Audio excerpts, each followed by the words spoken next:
کہاں پر انتظار کر رہے ہیں؟ بیت المقدس میں، فلسطین میں، مسجد اقصی میں۔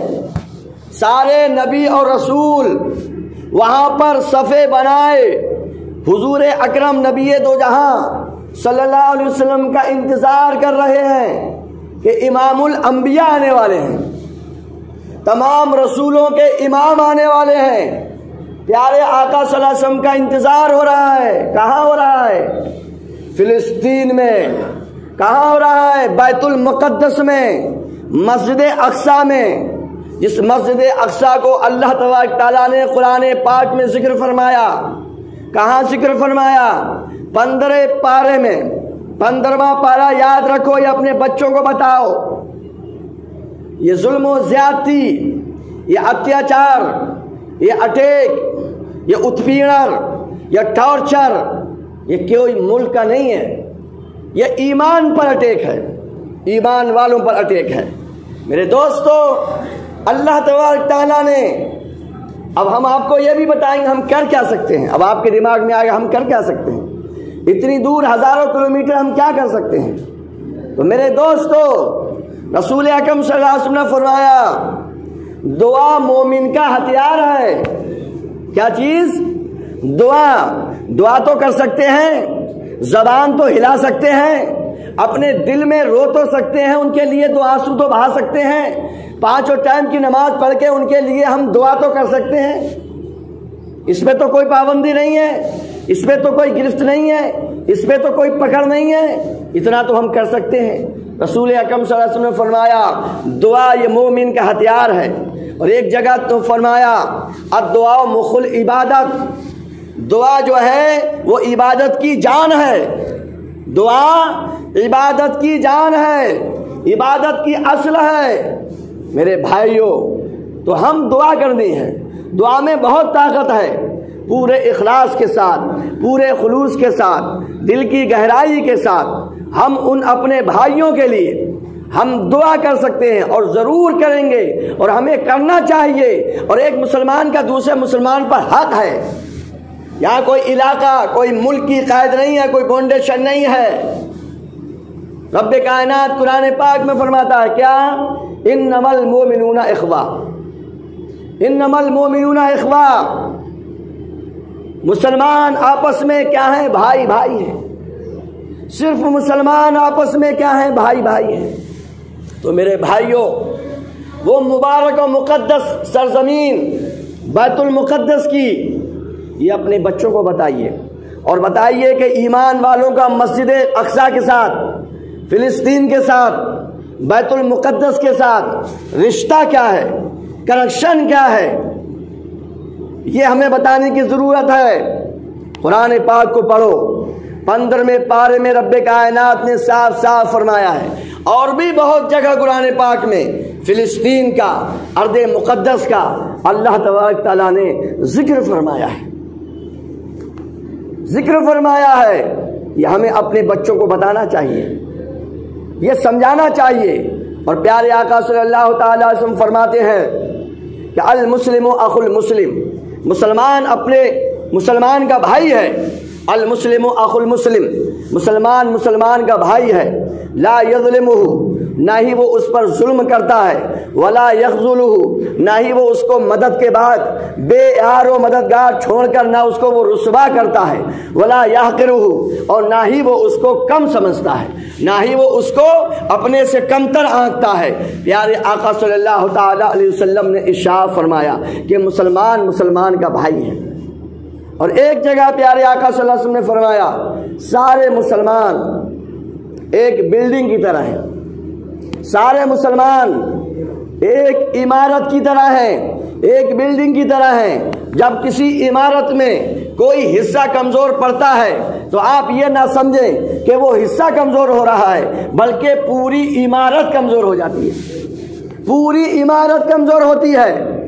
اگر کسی عمارت کا کوئی پلر گر جائے تو ہم یہ نہیں کہیں گے کہ یہ تو دائیں سائڈ کا پلر گرا ہوا ہے، ہمیں اب کوئی کسی اٹینشن کی ضرورت نہیں ہے، ہمارا بایاں حصہ صحیح ہے، لیفٹ کا حصہ صحیح ہے، آگے کا حصہ صحیح ہے، پیچھے کا حصہ صحیح ہے، ہم کو پوری بلڈنگ کی، پوری عمارت کی فکر ہو جاتی ہے۔ میرے بھائیوں، رسول اکرم صلی اللہ علیہ وسلم نے کتنی اچھی مثال عطا فرمائی ہے، کتنا بہترین ایگزامپل دیا ہے کہ پورے دنیا کے مسلمان ایک عمارت کی طرح ہیں، ایک بلڈنگ کی طرح ہیں، ایک مکان کی طرح ہیں۔ جب ایک حصہ کمزور ہوگا تو پورا حصہ کمزور ہو جائے گا۔ اور پیارے آقا صلی اللہ علیہ وسلم نے فرمایا سارے مسلمان ایک جسم کی طرح ہیں، ایک جسم، ایک باڈی، ایک شریر کی طرح ہے، ایک جسم کی طرح ہے۔ میرے بھائیوں، تمہیں اور ہمیں جسم کے کسی بھی حصے میں چوٹ لگ جائے یا بیماری ہو یا کسی بیماری سے، کسی روگ سے ہمارا شریر کا کوئی انگ پربھاوت ہو جائے تو ایسا نہیں ہے کہ دوسرے شریر کے حصوں کو، شریر کے دوسرے انگوں کو آرام ہوگا، سکون ہوگا، ایسا نہیں ہے۔ اگر ہمارے جسم کا کوئی بھی حصہ کسی ڈیزیز سے، کسی پریشانی سے افیکٹڈ ہوتا ہے، متاثر ہوتا ہے، تو میرے بھائیوں پورے جسم پر اس کا اثر ہوتا ہے۔ اگر سر میں درد ہو تو کسی انگ کو سکون نہیں ملتا ہے، نہ کھانا اچھا لگتا ہے، نہ کسی باتیں اچھی لگتی ہیں، آدمی کو بے چینی ہوتی ہے، بے قراری ہوتی ہے۔ اگر انسان کے پیٹ میں درد ہو جائے تو ایسا نہیں ہے کہ آنکھوں کو سکون ہوگا، دماغ کو سکون ہوگا، جگر کو سکون ہوگا، پیروں کو سکون ہوگا، نہیں، سارے کے سارے انگ جو ہوتے ہیں وہ پریشانی میں شامل ہوتے ہیں۔ سارے انگ، سارے اعضاء، سارے پارٹس آف باڈی اس ایک انگ کے بے چینی و بے قراری سے سارے کے سارے اس کے درد دکھ میں شریک ہوتے ہیں۔ آپ کے پیر میں درد ہو رہا ہے تو ایسا نہیں ہے کہ آپ سکون سے سو جائیں گے، تیز کا درد ہے تو آپ کو نیند نہیں آ سکتی، آپ کو قرار، آپ کو چین، آپ کو سکون نہیں مل سکتا ہے، پوری رات کروٹ بدلتے بدلتے گزر جائے گی۔ اس حدیث پاک پر آپ گہرائی سے، ہم سب گہرائی سے ذرا غور کریں۔ حضور اکرم صلی اللہ علیہ وسلم نے کیا فرمایا؟ مسلمان آپس میں بھائی ہیں، اور فرمایا مسلمان ایک جسم کی طرح ہیں، ایک باڈی کی طرح ہیں۔ میرے پیارے آقا نے بہت گہری بات بتا دی۔ یہاں کسی ملک کا، کسی ایریے کا، کسی بارڈر کا کوئی ذکر نہیں ہے۔ جہاں بھی ایمان والے ہیں، جہاں بھی اہل ایمان ہیں، ان سب سے ہمارا بھائی کا رشتہ ہے۔ یہ رشتہ ہمارے اللہ نے اور ہمارے رسول اللہ نے قائم کیا ہے۔ اس رشتے کو کوئی ختم نہیں کر سکتا ہے، اس اٹوٹ بندھن کو کوئی توڑ نہیں سکتا ہے۔ یہ بندھن ہمارے اللہ نے اور اس کے پیارے محبوب، ہمارے پیارے آقا صلی اللہ علیہ وسلم نے باندھا ہے، قائم فرمایا ہے، اسٹیبلش کیا ہے۔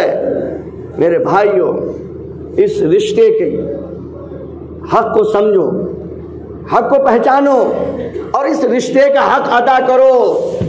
ہر رشتے کے کچھ نہ کچھ حقوق ہوتے ہیں، ہر رشتے کے کچھ نہ کچھ حق ہوتے ہیں، ادھیکار ہوتے ہیں، رائٹس ہوتے ہیں۔ میرے بھائیوں، حق کو پہچانو۔ پھر بات وہی آتی ہے، ہم حق کیسے ادا کریں، ہم کیا کر سکتے ہیں؟ میرے بھائیوں، ہم کچھ نہیں کر سکتے ہیں تو ہم دعا کریں اپنے مسلمان بھائیوں کے لیے جہاں پر بھی اتیاچار و ظلم ہو رہا ہے۔ مگر میرے دوستو، حیرت کی بات یہ ہے 50 سے زیادہ اسلامی ممالک ہیں، 50 سے زیادہ، اور اگر آپ نقشے کو دیکھیں گے آپ تو ایسا لگتا ہے کہ انسانوں کی بھیڑ میں کوئی مکھی ہے، اتنا ہے اسرائیل، مکھی کے برابر بھی اس کی اوقات نہیں ہے۔ مگر میرے دوستو، یہ ناداں گر گئے سجدوں میں جب وقت قیام آیا۔ مسئلہ یہ ہے، جب کھڑے ہونے کا موقع ہے تو سب سجدے میں گرے ہوئے ہیں، سب جھکے ہوئے ہیں، اور ایک تنہا فلسطین کھڑا ہوا ہے۔ ظلم و بربریت آج سے نہیں ہو رہا ہے، 48-43 میں یہ یہودی پوری دنیا میں مارے پھر رہے تھے، پوری دنیا میں کوئی ان کو پناہ نہیں دے رہا تھا، کوئی ان کو شرن نہیں دے رہا تھا۔ باقاعدہ ویڈیو موجود ہیں، باقاعدہ فوٹوز موجود ہیں، یہ ننگے بھونکے ہر ملک میں مارے پھر رہے تھے۔ جب ان کو ہٹلر نے مارا اور تھوڑے سے چھوڑے تو اس نے کہا تھا کہ میں نے تھوڑے سے یہودی چھوڑے ہیں تاکہ دنیا کو یہ پتہ چل سکے کہ میں نے ان کو کیوں مارا تھا، دنیا کو پتہ چل سکے۔ پوری دنیا میں کوئی ان کو شرن نہیں دیا، کسی نے ان کو اپنے ملک میں اپنے دیش میں گھسنے نہیں دیا۔ مسلمانوں کو ترس آیا، سمجھے، مسلمانوں کو ترس آ گیا، ان پر رحم آ گیا اور اپنے ملک میں ان کو تھوڑی سی جگہ دی اور یہ بڑھتے گئے۔ انہوں نے پورے فلسطین پر قبضہ کر لیا اور میرے دوستو انہوں نے اس کو غصب کر لیا، چھین لیا ان کے حصے کو، اور آج سے نہیں 75 سالوں سے ظلم و ستم ہو رہا ہے۔ یہ سب باتیں ویب سائٹ پہ پڑی ہوئی ہیں، نیٹ پہ آپ سرچ کیجئے۔ کئی لاکھ بچوں کے قاتل ہیں یہ، عورتوں کو مارنا، جوانوں کو مارنا۔ کوئی دن ایسا نہیں ہے جہاں سے فلسطینیوں کی لاشیں نہ اڑتی ہوں، یہ کوئی نئی بات نہیں ہے۔ دنیا کو کوئی اثر نہیں، کوئی کسی پہ کوئی اثر نہیں، کتنے مارے جا رہے ہیں، کتنے مر رہے ہیں۔ لائٹ، پانی، بجلی سب فلسطینیوں کو ان اسرائیل سے خریدنا پڑتا ہے، اسرائیل سے خریدنا پڑتا ہے۔ اب حالت یہ ہے میرے دوستو، پورا کھنڈر کر چکا ہے، پانی بند کر دیا ہے، دوائیوں کی سپلائی بند کر دی ہے اور بجلی بھی بند کر دی ہے، اوپر سے بھی بند اور نیچے سے بھی بند، بھوم کے بم ہیں میرے دوستو، اندھیرے کے بم ہیں۔ اب بتائیے، زخمی لوگوں کے لیے دوائی بند کر دی جائے، پانی بند کر دی جائے، ان کا کھانا بند کر دیا جائے، ان کی دوائیاں بند کر دی جائیں، تو کیا زندگی ہے؟ کچھ زخمی ہو کے مر رہے ہیں، کچھ ویسے مر رہے ہیں، دنیا پہ کوئی اثر نہیں ہو رہا ہے۔ ہم دعا کر سکتے ہیں اور دعا کرنا یہ ہمارا ادھیکار ہے، ایک مسلمان کا دوسرے مسلمان پر حق ہے میرے دوستو۔ حضرت عمر فاروق نے بیت المقدس کو آزاد کرایا تھا۔ جب حضرت عمر فاروق رضی اللہ تعالیٰ عنہ کا دور حکومت تھا 16ویں ہجری میں، آپ نے بیت المقدس کو آزاد کرایا۔ اس کے بعد پھر ان یہودیوں نے قبضہ کیا بیت المقدس پر، تو پھر صلاح الدین ایوبی اٹھے۔ کتنے مسلمان ایسے ہیں جنہوں نے صلاح الدین ایوبی کا نام پہلی مرتبہ سن رہے ہوں گے؟ ہمیں پتہ ہی نہیں ہے ہمارے ہیرو کون ہیں، ہمارے قائد کون ہیں، ہمارے رہنما کون ہیں، ہمارے لیڈرز کون ہیں۔ صلاح الدین ایوبی، ان کو غوث پاک رضی اللہ تعالیٰ عنہ نے دعائیں دی، ان کے سر پر ہاتھ رکھا۔ صلاح الدین ایوبی نے بیت المقدس کو جب دیکھا میرے بھائیوں، کئی سال یہ بندہ اپنے گھر کے بچھونے پر سویا نہیں، بس گھوڑے کی زین پہ سو لیتا، کبھی ٹیک لگا کے تھوڑی بہت دیر آرام کر لیا۔ کئی سالوں اس بندے کو بستر نصیب نہیں ہوا صلاح الدین ایوبی کو، اور انہوں نے 16 جنگیں لڑی، 16 جنگیں لڑی، تب جا کر کہیں بیت المقدس کو آزاد کرایا۔ ان یہودیوں سے، ان انگریزوں سے صلاح الدین ایوبی نے کب؟ 1187 میں۔ کب آزاد کرایا؟ 1187۔ اب 2023 چل رہی ہے، 1187 میں صلاح الدین ایوبی نے 16 جنگیں لڑنے کے باوجود بیت المقدس کو آزاد کرایا، اور اپنے ہاتھ سے اس میں منبر رکھا تھا، بیت المقدس میں نماز ادا کی۔ میرے دوستو، میں آپ کو بتا رہا ہوں بیت المقدس کی اہمیت، انبیاء کرام، سارے انبیاء کرام وہاں بیت المقدس میں نماز ادا کی ہے۔ آپ سمجھ سکتے ہیں کتنی برکت والی وہ جگہ ہے۔ قرآن پاک میں 15ویں پارے میں اللہ تبارک تعالیٰ نے خود اس کی برکت کا ذکر فرمایا ہے۔ سبحان الذی اسری بعبدہ لیلا من المسجد الحرام الى المسجد الاقصی۔ اللہ فرماتا ہے کہ پاک ہے وہ رب جو اپنے خاص بندے کو لے گیا رات کے تھوڑے سے حصے میں مسجد حرام سے بیت المقدس یعنی مسجد اقصی تک۔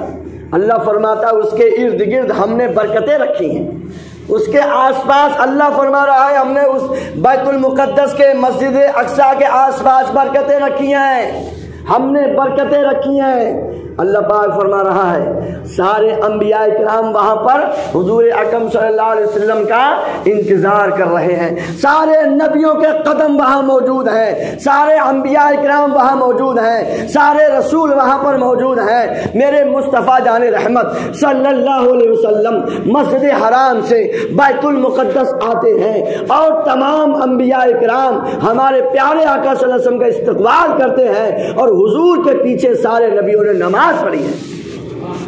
سمجھ رہے ہیں آپ نہیں سمجھ رہے ہیں؟ بیت المقدس یہ کوئی ملک کا مسئلہ نہیں ہے، یہ ایمان کا مسئلہ ہے، ایمان کا معاملہ ہے۔ بیت المقدس سے، فلسطین سے ہمارا ایمانی رشتہ ہے، ایمانی رشتہ، اور یہ رشتہ ہمارے رب نے قائم فرمایا ہے، یہ رشتہ ہمارے رسول اللہ نے قائم فرمایا ہے۔ میرے بھائیوں، مسجد حرام ہے، پھر مسجد نبی ہے، تیسرے نمبر پر پوری دنیا میں بیت المقدس کا مقام ہے، بیت المقدس کا۔ اور سنو، پیارے آقا صلی اللہ علیہ وسلم جب مکے سے ہجرت کر کے مدینہ گئے تو حضور اکرم صلی اللہ علیہ وسلم نے 17 مہینے تک، کتنے مہینے؟ 17 مہینے تک بیت المقدس کی طرف منہ کر کے نماز پڑھی، تو وہ ہمارا قبلہ بھی ہے، ہم سب کا قبلہ ہے۔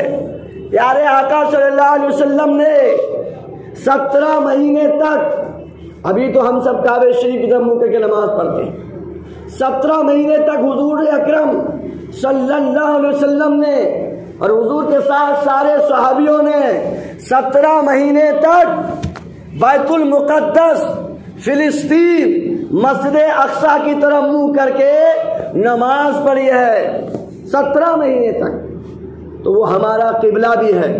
میرے بھائیوں، قرآن اور حدیث میں بہت اس کی فضیلتیں ہیں۔ ہمارا رشتہ ایمان کا رشتہ ہے۔ یہ جمعہ جو ہے وہ یوم دعا ہے، یوم دعا ہے، دعا کا دن ہے۔ میرے بھائیوں، ہم دعا ہی کر سکتے ہیں، ہم دعا کر سکتے ہیں۔ ہمارے پیارے آقا صلی اللہ علیہ وسلم نے فرمایا کہ دعا جو ہے، الدعاء سلاح المسلمین، دعا جو ہے مسلمان کا ہتھیار ہے، سمجھے؟ دا دعا از دا ویپن آف دا مسلم، مسلمان کا ہتھیار ہے دعا۔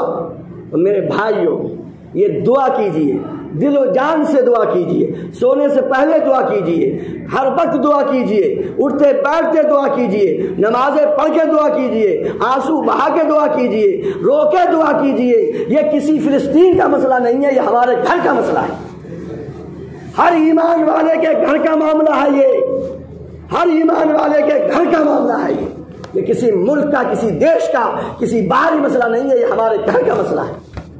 یہ بم، یہ اٹیک، یہ بندشیں کسی اور کے گھر کے نہیں ہے، یہ ہمارے گھر کا مسئلہ ہے، یہ ہر ایمان والے کے گھر کا معاملہ ہے۔ میرے دوست، دعا کیجیے، اللہ تبارک تعالیٰ سے سب مل کر اجتماعی دعا کیجیے کہ یا رب کائنات، حضور اکرم صلی اللہ علیہ وسلم کے صدقے میں اہل فلسطین کو، اہل قبلہ اول کو، یا رب کائنات، ان ظالموں سے، ان اتیاچاریوں سے تو مولا تو ان کی حفاظت فرما۔ ہم صرف دعا ہی کر سکتے ہیں، یا اللہ تو نے حضرت موسیٰ علیہ السلام کو ان کی قوم کے ساتھ، پوری قوم کی تو نے حفاظت فرمائی دریا کے اندر، یا رب کائنات تو نبی اکرم صلی اللہ علیہ وسلم کے چاہنے والوں کی خیر فرما، یا رب کائنات ان کی حفاظت فرما، یا رحم الراحمین جو شہید ہو گئے ان کو جنت نصیب فرما، یا رب کائنات ان ظالموں کو، ان اتیاچاریوں کو نیست و نابود فرما دے، یا الہ العالمین اہل ایمان کی حفاظت فرما، ان کے گھر والوں کو صبر و سکون عطا فرما، ان کو پانی، ان کو چھتیں، ان کو کھانا، یا رب کائنات تو اپنے رحم و کرم سے عطا فرما دے، غیب سے ان کی مدد فرما دے۔ ہر وقت دعا کرنی ہے، ہر نماز میں دعا کرنی ہے، یہ ہمارے گھر کا مسئلہ ہے۔ رب کائنات پوری دنیا میں جہاں جہاں اہل ایمان پر ظلم و ستم ہو رہا ہے، مولا غیب سے تو ان کی مدد فرما۔ اب جمعہ کے بعد بھی انشاءاللہ جماعت کے بعد بھی دعا ہوگی. اور بھی میں آپ سے گزارش کرتا ہوں کہ سب لوگ اپنے دل کی گہرائی سے, بالکل اندر کے دل سے, پورے خلوص کے ساتھ اپنے گھر کا مسئلہ سمجھ کے آپ ہم سب لوگ اہل فلسطین کے لیے دعا کریں. رب کائنات اس ظلم و ستم سے ان کو آزادی نصیب فرمائے, اور انہوں نے جنہوں نے قبضہ کیا ہے ان کے ملک پر, ان کی زمین پر, ان کی بجلی پر, ان کے کھانے پر, ان کے پانی پر, ان کے دوائیوں پر, یا رب کائنات تو غیب سے ان کو تمام اہل ایمان کو آزادی نصیب فرما.